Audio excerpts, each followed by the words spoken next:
IVM.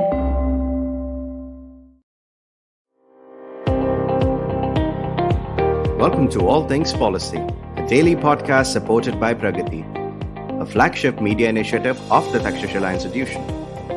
We're a bunch of policy nerds based in Bengaluru, and we like to bring a fresh perspective to Indian affairs and an Indian perspective to global affairs. So grab a cup of coffee, sit back, and join us for today's chat. Hi, my name is Rohan Seth, and I am here today with Prateek, Waghre, and Sapni Ji Krishna. In All Things Policy, when we talk about tech, we cover a range of issues like antitrust, like data protection, like intermediate liability, and we often get updates on how different cases in the country are progressing. So I think this is one of those episodes where we actually look at the case between Google and the Competition Commission of India and look at its implications. So I think without much further ado, let's begin with the meat of the topic. Prateek, give us some context about what the case is about and who the informant is, DNPA. Okay, let me start with actually not the background, but some pre-background, right? Because it's important to keep in mind, DNPA, as you pointed out, is the informant in this case. DNPA stands for the Digital News Publishers Association. Now, it's important to keep in mind that in the Indian context, there are largely three main bodies associations that represent different groups of news publishers in India. Right? The first being DNPA that we were talking about, and that's the informant in the case, which mainly represents the digital arms of your legacy media outlets, right? Then you have DigiPub, right, which was founded sometime in 2020 with 11 founding members, including the likes of News Laundry, News Minute, etc. And then there's also the Indian Digital Media Association, or ID, which includes Republic TV, India News, Opin, and a bunch of others. So there are these three different bodies that represent different news publishers, and there's in dynamics between them also are such that and some of this played out when the IT rules came out in February last year. Was that especially people from DigiPub didn't believe that the DNPA fully represented everyone's interest. Right? There was a little bit of back and forth and name calling on Twitter that went on around that time. It's also important to keep in mind that I think some in the from DigiPub also partner with Google, right, as part of the GNI, the Google Newsroom initiative. So there are those dynamics that will come into play as well, because we're talking about an antitrust case essentially against Google, right, where the DNP has raised the complaint. Right. Thanks for the context, Prateek. I think it's a very sort of an area that I had not looked at before, the difference between DNPA and DigiPub and so on, and how these news publications sort of differ in their associations and so on. But that sort of brings me to the meat, if you will, of the order, because I think, as we often discuss on this podcast, the way that these sort of orders are structured, you've got to, let's say, define a market, what's the relevant market, then you've got this whole thing of the sort of the monopolist, the alleged monopolist, saying that, oh, well, this is not the market's actually a lot bigger and we're a lot smaller player than you think, and so on. And then you have to say that not only is the alleged monopolist dominant in the relevant market, but also that they have abused their dominance. So, Sapni, let me come to you with this. Do you want to talk to me about how the relevant market in this order has been defined and what you think about the definition? Sure. So, to put the meat of it right at the front, there are four relevant markets the order has identified. One is the market for online search advertising in India. The second one being the market for general web search services in India. So the difference between these two that was identified in the previous decision of the CCI earlier. So it's on that basis that this difference has been made between online search advertising and general web search services. On top of that, there are two more relevant markets that have been identified. One is for the publishing of news content in India, and the other one, the final one, being the market for online advertising in India. So this again comes back to the allegations that have been leveled by DNPA, the informant. So they basically stand on the ground that they provide for credible fact-checking, and they invest, because of which there is a lot of investment that goes into training journalists into the production of news, the actual production of news, which is then made available through digital media. So the news media industry in India has been, they I think rightly so, argue that news media industry is one of the hardest hit by the pandemic, and this shift from traditional media, that is print and television, to news consumption that is led by internet that's led by, they call various modes like, they call it feeds plus algorithmically curated models. But very interestingly, they also bring text messages and WhatsApp forwards also as part of news consumption.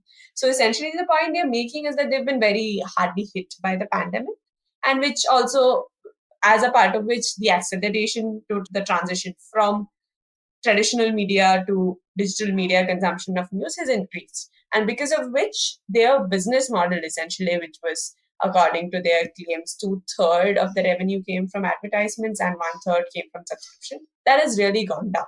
And add in the complications brought in by the likes of Google, who according to them are vertically integrated, and that creates a lot of the whole supply chain of news then comes within the control of the likes of Google, at least in this particular case, Google, because then there is a very high tendency to be dependent on digital advertising because of these news media platforms.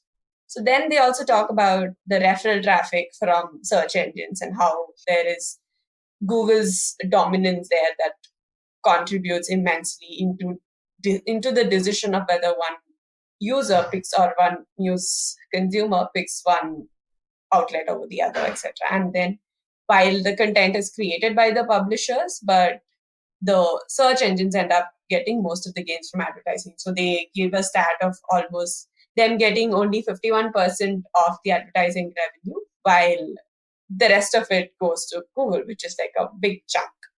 And apart from search, Google obviously has a strong intermediary position. So that is also an argument that the informant makes. And then there is this interesting argument about how Google does not pay for the snippets that are shown on Google newsfeed or the search itself. And I'm sure Prateek has a lot of qualms with that.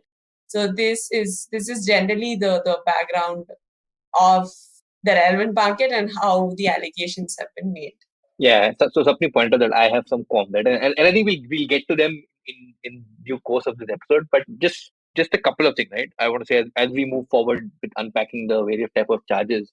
So in general, right, I think there is probably little sympathy for Google and lots of sympathy for the state of the news publishing industry right now, right? But having said that, I think the solutions that we go towards, right, shouldn't be based on arbitrariness and shouldn't come with various sort of slippery slope implications, right? And again, we'll get to the meat of it in due course of time. And ultimately, I think that our goal should be, when you're thinking of solutions, right, is essentially to get independence for the news publishing industry and not more dependence on on Google or Facebook or whichever other company we're talking about.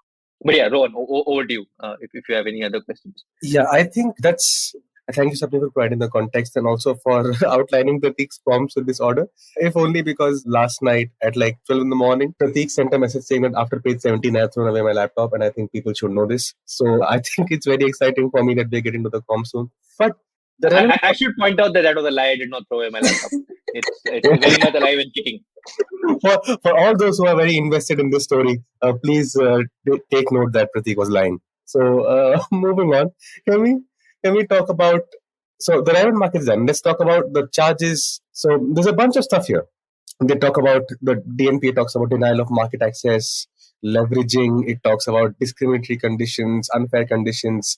It talks about limits or restrictions, production or technical scientific development of goods and services. It's a whole thing. So I want to get into that. But before we do, let's take a quick commercial break. Hey everybody, it's been another great week on the IVM Podcast Network. On The Habit Coach, Ashton talks to holistic health coach Chris Gibson about the various aspects of skincare routines. On The Longest Constitution, Priya deconstructs an important judgment on reservations with the Indira Sawhney case. On Ikka Dukka Economy, Abhinav and Dr. Bharat Junjunwala analyze how the dynamics of a typical government job have changed over the years. And on The Life Manifesto, Zarina teaches us how we can become better decision makers. Do follow us on social media. We're IVM Podcast on Twitter, Facebook, Instagram, and LinkedIn. And remember, if you're enjoying this show or any of our other shows for that matter, please do tell a friend. We really do appreciate the word of mouth. Also, don't forget to rate us on any of the platforms that you're listening to us on, Spotify, Apple Podcasts, wherever it is. And we are also on YouTube. On YouTube, you can check out our various channels on ivmpodcast.com/YouTube. And finally, we'd like to thank our sponsors this week, Bank of Baroda and CoinSwitch Kuber. Thank you for making this possible. Hi, welcome back to All Things Policy. We are now going to be discussing the charges against Google laid out by DNPA and CCI's opinion of them. So, Prateek, let me begin with you. Outline some of these charges that I mentioned earlier in this before the commercial break, and then we'll talk about what the CCI thinks. Yeah, sure. Okay. So the first one, right, and I think this is where a lot of the others seem to arise from, is it comes down to, I think, the imposition of unfair and discriminatory conditions. Now, there is a few sub arguments within this, right? The first one being that, look, they're generally not given information about the amount of revenue Google makes from serving ads, right? And the fact that the revenue that they ultimately get from Google through various intermediaries, etc., in the ad tech ecosystem, they don't really have, they don't really know what the basis for the calculation is, and there's generally a lack of transparency around that, right? It's also important to look at these arguments in the context of so over the weekend, right, there is also this case that's right now proceeding in the US, where I think the Texas Attorney General has brought, and there were some unredacted documents that came out over the weekend, right? And among the things there were essentially charges of things like Google was supposedly doing second price auction, but in reality it was doing third price auctions and pocketing the difference, right? So again, it'll be interesting to see how that particular case plays out. But in general, I think, arguments that stem from the fact that there is potentially a lack of transparency around things, those seem to have some merit, especially when you consider Google's place in the ad tech ecosystem as well. But it goes on from there to talk about, they don't fairly compensate publishers for the use of their content. Now, again, it depends on where this argument is coming from. If it's the whole they don't pay for snippets argument, I'll come back to that. If it comes from a place of, look, that they don't believe that the portion of revenue they get for their ads, etc. I think that's a different argument and probably worth investigating. And then from there, it basically follows that the terms of these revenues are essentially arbitrarily dictated by Google, and there's essentially no bargaining power, right? And you can see shades of the Australian code there. So it'll be interesting to see how that plays out. The next one, which is, I think, as you mentioned, about limitations and restrictions on production or scientific development of goods and services. Again, this follows from the fact that, look, they believe that they're not adequately or fairly compensated for their content, which then means that they don't have enough to invest in technical development, which then goes against the interest of consumers and the journalism industry as a whole. Right. The third charge then comes up to denial of market access. Again, it goes back to the fact that there are arbitrary and unfair decisions that Google makes, because of which publishers suffer a loss of ad revenues, and they don't have bargaining power right within the whole ad tech value chain, and basically then extending that to say that there is a denial of market access in the digital ad in the market for digital ads. Right. The fourth one that they bring up is leveraging. Again, an interesting one, which is, so it starts off pointing to the fact that Google News and all the stuff that Google Search have done around news is an example of leveraging, because it's taken its dominance from one market, which is search services, and then extended that to to another market, right? And they also point to the fact that Google came up with this idea of accelerated mobile pages, right, or AMP for short, which they believe that they've been forced to implement, and otherwise they'd lose out on search positioning on mobile search, right? Which, again, if you go back to the point that 50% of referral traffic comes from Google, that's a significant thing, and no one really wants to lose out on that, right? And so again, they basically feel that they didn't have a choice, and they had to invest resources in implementing that. Right? The second point that they make, and I didn't come to this in order deliberately, the second point that they make under leveraging is about zero-click searches, right? And they say that zero-click searches have grown from 50% in approximately June 2019 to 65% in December 2020. Right now, what's a zero-click search? Zero-click search is essentially where a user just does a search, doesn't gets whatever information they need from either the snippet that's on top, or just from looking at the links or the first line of text that shows up in your search results, and they don't actually click on any of the links, right? And this basically making the case that if there are a lot of zero-click searches, then publishers lose out on revenue. Right now, I have two issues with this. The first, I think, is based on methodology. So if you look at the person who authored this this comparison, right, of 50% zero-click searches versus 65% zero-click searches in December 2020. That post itself says that, look, these you can't do a like-for-like comparison between the 2019 and the 2020 data because they're relying on different underlying data sources, right? So the comparison is not completely accurate, but they say that, look, the general trend still stands that, that the zero-click searches are certainly increasing, right? Or the number of percentage of searches that are zero-click are going up, but the difference is probably not the 15% as we think. We don't know what the difference are, right? They offer no guidelines on what that difference could actually be. Now, but if you're making the case that, look, 2 out of 3 searches effectively being zero-click searches is bad, again, that's something that needs further investigation, because I think there are a lot of other considerations to keep in mind here, right? Because the assertion seems to be that, look, if a user is doing a zero-click search, it means that if they're not going to a publisher website or whatever destination based on the clicks, they likely stay on Google and perform other searches through which Google can then earn revenue, right? And I think there are some unknowns here which need to be investigated, because again, this is as far as I know. So if we have listeners who are very well versed with the digital marketing space and the ad space, feel free to reach out to us, right? But my sense is that most search ads, right, they typically tend to be based on cost per click, right, not necessarily cost per impression. Again, as far as I know, I'm happy to be corrected on this, right? Versus when you a lot of time when you go to a publisher's website, that those tend to be more of your CPM or your cost per thousand impression kind of, they follow that model. So if we're also simultaneously saying that, look, Google is dominant in the ad tech space, right? So it's probably making money irrespective of whether you click on a search ad or you go to a publisher's website, right? So whether it makes more money or not is really dependent on, you need to compare what the cost, general cost per click and the click-through rate on the search ads are versus the CPMs that they make on publishers, right? That's when you can actually make the argument that, this practice of zero-click searches ending up making resulting in more money for Google, or whether it's, as Google would argue, that it's a more consumer centric approach. I think we need that calculation. But yeah, I'll stop here for now. Sapni, would you like to add?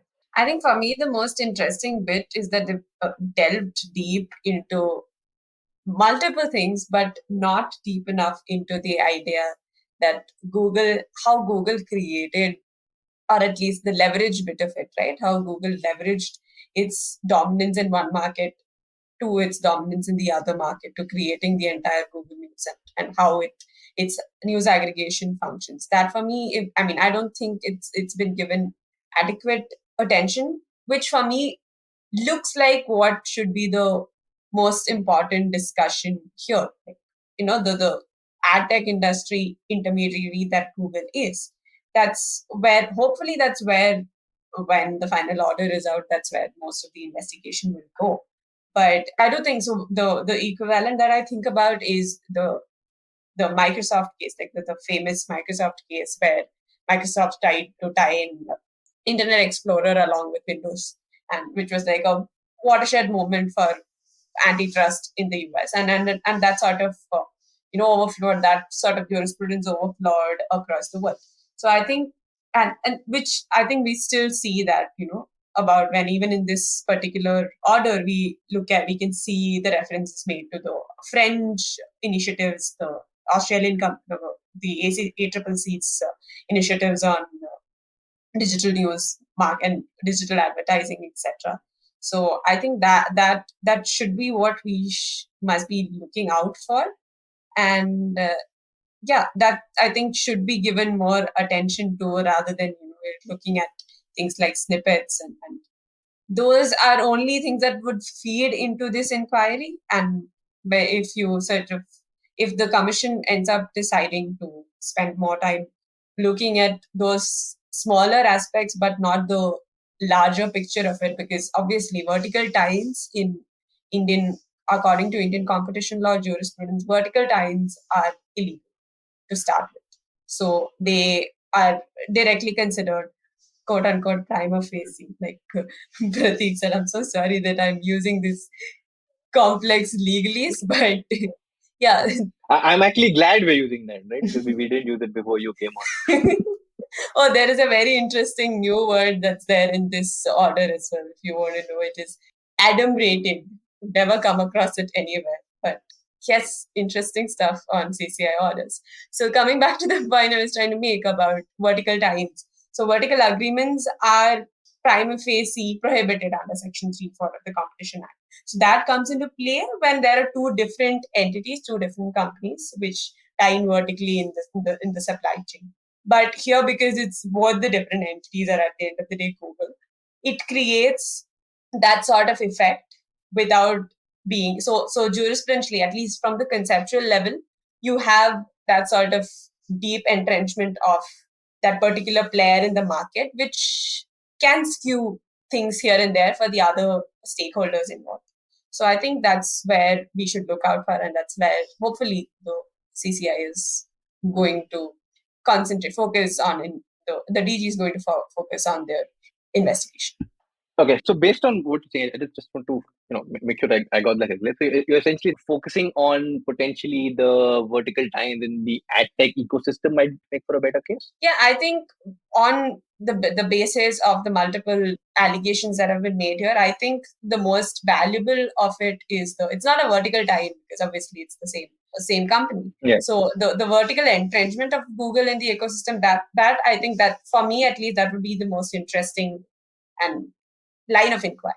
Yeah, no, and just you mentioned that because one of the things that stood out to me as I was reading the order was also that there seems to be data from from Australia, from UK on how some of this plays out. There isn't a lot of data from from the Indian ad tech ecosystem or ad tech space itself cited in this order, right? Which I thought was extremely interesting, and I think a gap that needs to be filled, right? Because we don't really know. You have people saying that okay, we end up giving 50% of our revenue to Google in some form or the other, but there isn't like a wider study that that tries to estimate what percentage of that is going there. And I think that's an interesting dimension to look at. Definitely, I think that sort of clarity is something we lack, and a lot of these are quote unquote assumptions based on our extrapolations. So if we have clarity in there, I think it'll inform one, our policy making, and two, it'll inform a lot of the regulatory supervision that is happening on Google and other similar ad tech platforms. I mean, whether it be Google or Facebook when it comes to ad tech. Advertising in general, digital advertising in general, I think it'll inform these discussions very well. Right. Thanks for that, guys. I think that was a very enriching discussion. I enjoyed a lot of it. But I want to move on and talk about some of the other stuff that CCI has said and stuff that they have said needs to be investigated. So, Prateek, tell us a little bit about that. Yeah, so since Sapni has already given the spoiler, right, that there is going to be an investigation. Of course, there's a good chance you already knew that. I'm just pulling Sapni's leg. But broadly, so it first essentially said that, okay, look, there is a case for dominance. It focused on, I think it spent some time on the information asymmetry and lack of transparency aspect of it, which I think is an interesting space to look at. Right? But there are a bunch of things that also said that there needs to be further investigation on these, right? And I think the first of those was my favorite topic for this episode, snippets, right? And it basically said that, look, I think that there need for investigation on whether the use of snippets by Google is due to a bargaining power imbalance between Google and the publishers, right? And whether that affects referral traffic to publishers and essentially their monetization abilities. Again, I think Sapni also sort of alluded to this. I've also said this that no, I'm not sure whether this is the greatest way for the investigation to go purely because look. And people have said this before, right? This is completely under the control of the publishers. You can always turn off your you can always update your robot.txt file to say that Google doesn't crawl you, right? And it's sort of going towards the link tax kind of argument that that people refer to it as, and that's not an ideal place to be because once you make the case that news publishers need to be paid by Google for links, right? It's unlikely to ever stop there, right? Because it's like okay. Why should only news publishers get this, right? I write a Substack. I want revenue for it from Google. Hey, Google pay me, right? And then it's like, hey, why stop at Google? DuckDuckGo pay me, right? Even though DuckDuckGo has nothing to do with in the ad tech. So there is that slippery slope argument watchful of that, right? Because some of these go back to a business model problem rather than a competition problem. But I'll leave it at that for now because the other one is on the AMP pages that we spoke about. And again, the idea there is whether Google forced publishers to build these the term being used in the order was build mirror image websites, right, using the AMP format. I have some, from my time as a pre-sales consultant at the time, I have some interesting stories about that phase and how publishers, tech teams are actually approaching this. But again, feel free to reach out to me on Twitter. I'm happy to share some of those without naming anyone. Then there is the aspect of, whether Google is imposing discriminatory conditions or prices, which is, again, I think that's certainly an interesting line of investigation. It'll be good to interesting to see what the detailed report says on that. And the final one was on leveraging, Google using its dominant position, one market to enter another. And I think, and Sapni was alluding to this, I think in this argument in the ad tech space is certainly interesting. And I'd also recommend, if you're interested in the whole antitrust case versus Google, it's worth reading Dina Srinivasan's paper on this topic, right? And she looks at a lot of this. She makes parallels with the financial services industry and essentially the sharing of information between different parts of the business. So I think that the leveraging one, if it focuses on that, if it uncovers something on that front, that might be interesting. Otherwise, we'll have to see. Yeah, thanks for that, Prateek. Sapni, do you want to add something? Yeah, I think one thing I've missaid, if that's a word.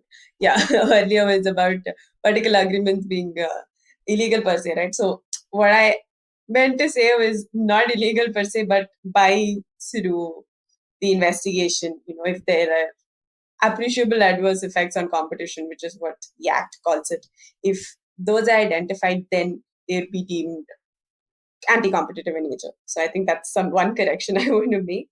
And on this space, again, I think, as I mentioned earlier, this particular aspect of tying these services together and how dominance in one market is leveraged in the other market, that would be very interesting to see, and how that plays out, whether it plays out in for Google's benefit or not.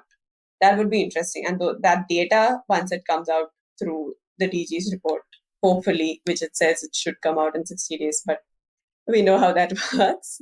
So, I mean, I'm looking forward to what comes out of the DG's report. But actually, Sapni, you just actually raised something that so the tying thing is 4.2D of the Competition Act, right? Essentially, is that even mentioned in the order anywhere? I don't think 4.2D is mentioned. 4.2E, I remember that was mentioned. Okay.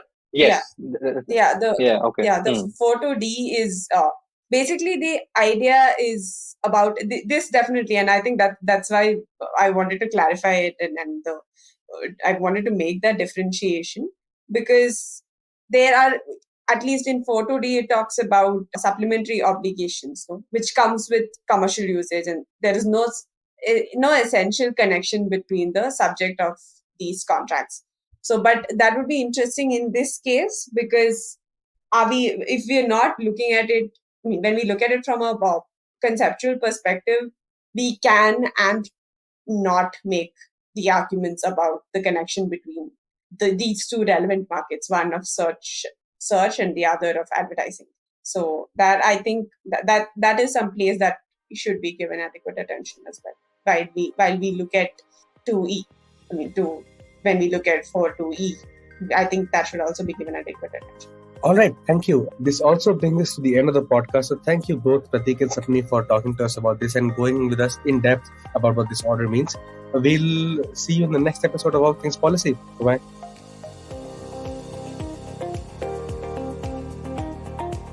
If you liked our show, don't forget to check out other interesting podcasts on the IVM network. You can tune into them on the IVM Podcast app, ivmpodcast.com, or wherever you listen to your podcasts. You can also follow IVM on social media. The handle is @IVM Podcasts on Twitter, Facebook, and Instagram. And hey, if you'd like to dive into Takshashila's research on technology, strategy, and economic affairs, check us out at our Twitter handle @TakshashilaINST or our website takshashila.org.in.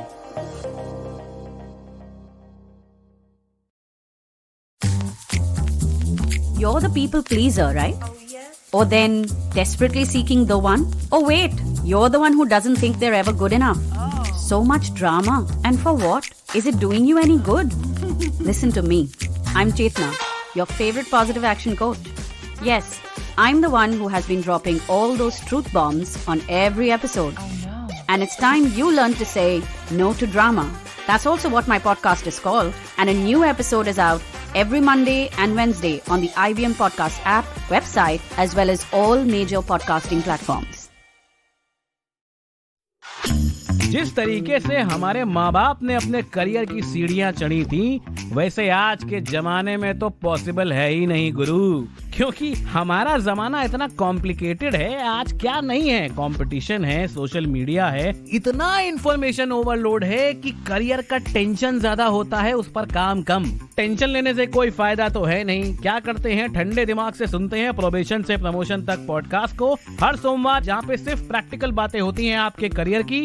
और कौन करता है वो? मैं आपका host अभिनव त्रिवेदी। ये podcast आप सुन सकते हैं IVM पॉडकास्ट की वेबसाइट, ऐप या फिर किसी भी अन्य पॉडकास्ट स्ट्रीमिंग प्लेटफॉर्म पर।